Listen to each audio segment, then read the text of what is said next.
a circus. You can be a clown there, and you can have Munir along with you. You can do beautiful shows there. But let me get Adit into this conversation as well. Adit, the man who is being blamed for precipitating this terror attack, Mr. Munir, is nowhere in sight. There are telltale signs coming up that he's planning to flee Pakistan. That is the kind of report or information that is coming through at this point in time. There is also murmur that Pakistan is going to ask for a negotiation with India before India has even started any countermeasures against Pahalgam.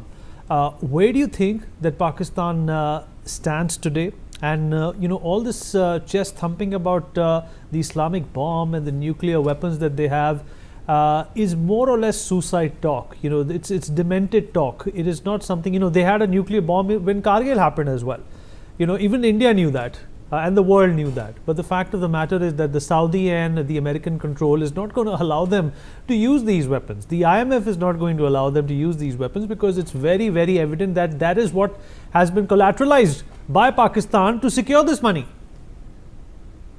Absolutely. I think, Vineet, you hit the nail on the head when you said, that's what has been leveraged by Pakistan to the IMF to secure the 24 loans that they've been able to secure. I mean, think about it, $7 billion. What are they doing with it at this point?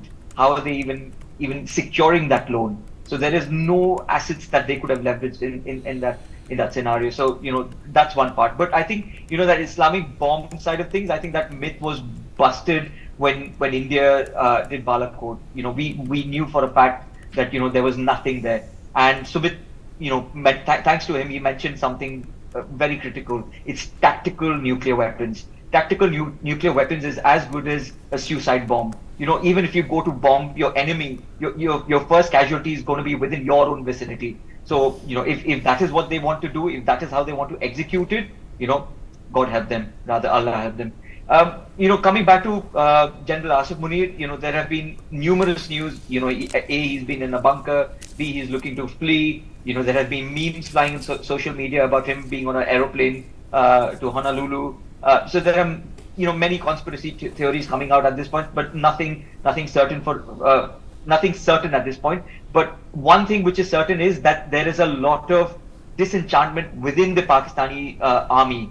There have been number of reports which have come in of Pakistani, senior army families being flown out into UAE, into London, into Canada, etc. And there has been a circular notification generated by the GHQ, requesting their family members not to flee Pakistan at this point, and also the officers not to leave Pakistan at this point.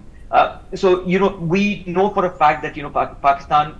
The top military brass, the polity are all running helter-skelter, which is why you see suddenly, this talk about the water mission and the governments of Balochistan, Sindh, of all the provinces coming together and sitting together. I think that's what they're trying to show is that, Punjab being the larger recipient of the waters from India, from the Indus Water Treaty, if that gets impacted, then what is the ripple effect on Sindh?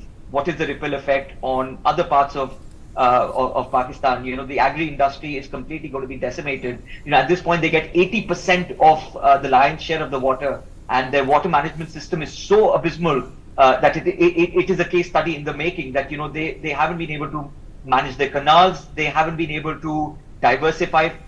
From crop perspective, they still stick to rice and cotton, which are extremely intensive, water intensive crops. So all in all, even a 5% reduction in the water flow from India could have a terrible impact in Pakistan. With the population, taking the polity and the military hostage.